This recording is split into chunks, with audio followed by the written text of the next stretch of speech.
tempos de engano universal, dizer a verdade se torna um ato revolucionário. E se o maior manicômio do mundo for a realidade em que você acorda todos os dias? Você caminha entre arranha-céus de vidro, cercado por redes invisíveis. O cheiro de café de produtividade paira no ar. Sorri para selfies, engole pílulas de foco, desfila hashtags de felicidade. Mas há um zumbido que não cessa. Crianças de 5 anos aprendem o alfabeto dos ansiolíticos. Adultos perderam a capacidade de conversar por 2 minutos sem tocar a tela. Jovens se transformam em quarentões sem sair do quarto dos pais. As cidades apodrecem por dentro, enquanto promessas digitais vendem paraísos falsos. O ar cheira a ozônio e a desistência. Quando foi a última vez que você viu crianças brincando na calçada?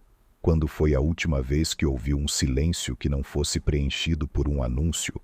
Nunca estivemos tão conectados e tão despedaçados. Nunca tivemos tanto acesso à informação e tão pouca sabedoria.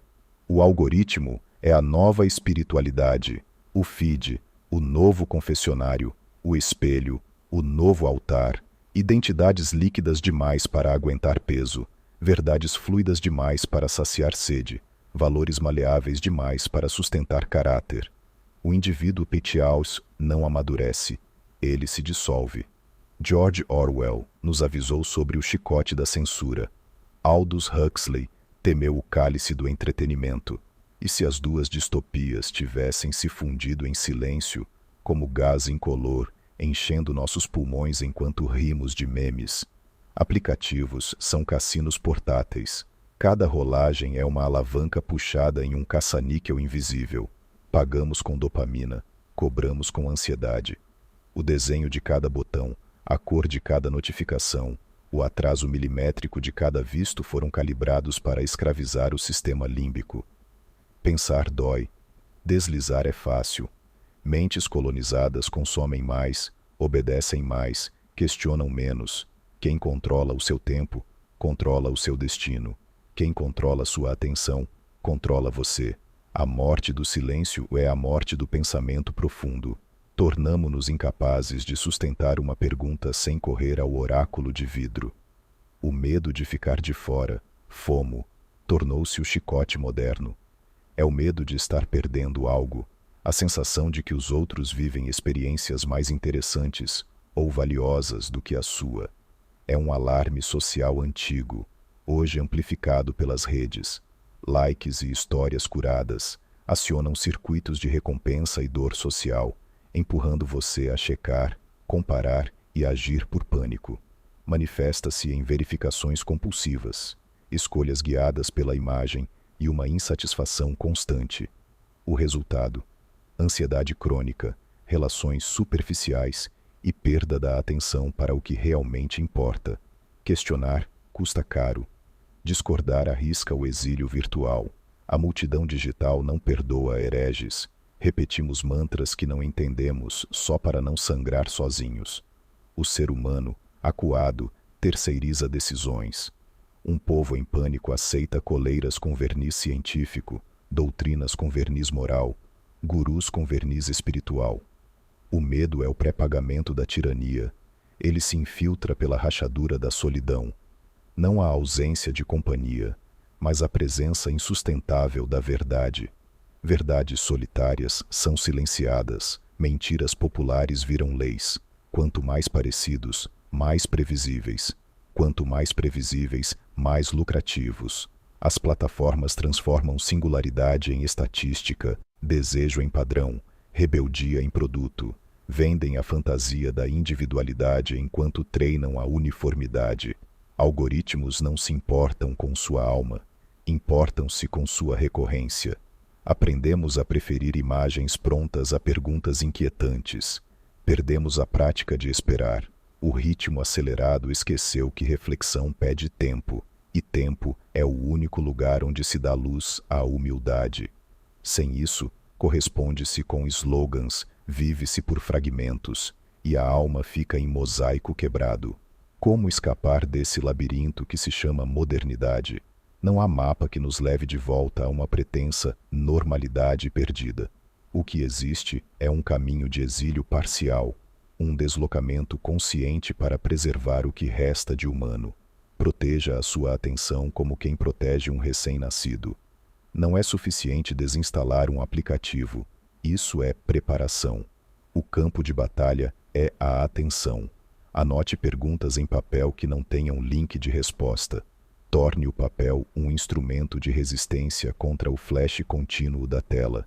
Resgate ritmos primitivos. Durma com o ciclo da lua.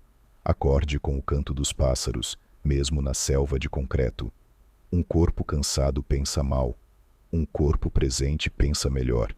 Caminhar sem destino, perder-se por um tempo, é uma forma de oração e de recuperação do pensamento. Busque comunidade de carne e osso. 3 pessoas, uma fogueira, histórias contadas olho no olho. Parece pouco? É munição contra a máquina que moe identidades, rituais, não rotinas, costuram a realidade. Um jantar compartilhado, uma conversa prolongada, um abraço que não é fotografado nem transmitido, são contra-ataques táticos. Deixe a arte ser seu antivírus. Música ao vivo reprograma circuitos entorpecidos. Literatura profunda instala vocabulário para nomear angústias. E nomear é domar.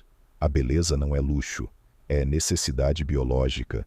Permita-se experiências estéticas que não sejam quantificáveis, que não exijam curtidas, que não se reduzam a métricas de engajamento. Pratique filosofia como exercício diário. Leia Sócrates antes de comentar Trending Topics. Estude Epicteto antes de explodir em redes. Memento mori. Lembrar da morte calibra valores, dissolve pânicos e esclarece prioridades. Ter uma lente filosófica é ter um filtro contra a histeria coletiva. Imponha jejuns de imagem. 1 dia por semana sem telas. Sentir a síndrome de abstinência é diagnóstico. Persistir é remédio. Substitua o scroll automático por silêncio. Substitua atualizações por respiração. Preencha o vazio com quietude, antes que ele seja preenchido por propaganda. Aceite a coragem do ridículo. Seja o estranho na roda. O que não tem opinião pronta. O que responde, não sei. Em tempos de histeria, a saúde mental será sempre minoria. A resistência começa com o direito de ser visto como excêntrico. Há uma solidão que corrói porque revela. Ela não vem da falta de companhia, mas da presença insuportável da verdade. Aprenda a morar nessa solidão como quem guarda uma chama. Não fuja dela. Use-a para iluminar aquilo que o ruído tenta enterrar.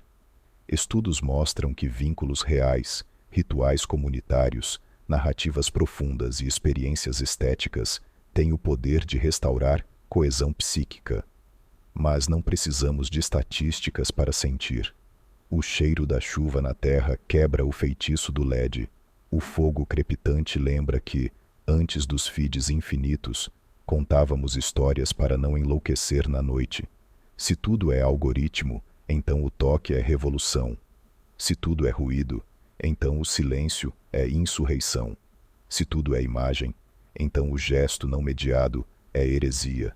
Pequenas liturgias cotidianas, plantar uma semente, cozinhar para alguém, reparar um objeto, são atos de contrabando da realidade. Não existe retorno à velha normalidade. A sanidade daqui em diante exige uma saída parcial, contínua. Um exílio voluntário, dentro do próprio mundo. Ser saudável é ser deslocado. Pioneiros veem paisagens que a multidão não enxerga e por isso serão ridicularizados. Aceite isso. Continue.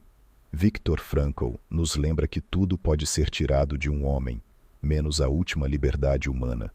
Escolher a atitude diante das circunstâncias. A sociedade doente quer amputar essa liberdade. Recuse a cirurgia. Apague as luzes azuis por um instante. Respire até ouvir seu próprio coração encontrar o compasso da terra.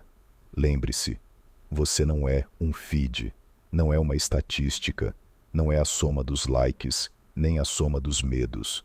Você é a brecha pela qual a realidade insiste em existir. Viver a verdade em tempos de engano universal É o ato mais revolucionário que resta. E revolução não precisa ser barulhenta.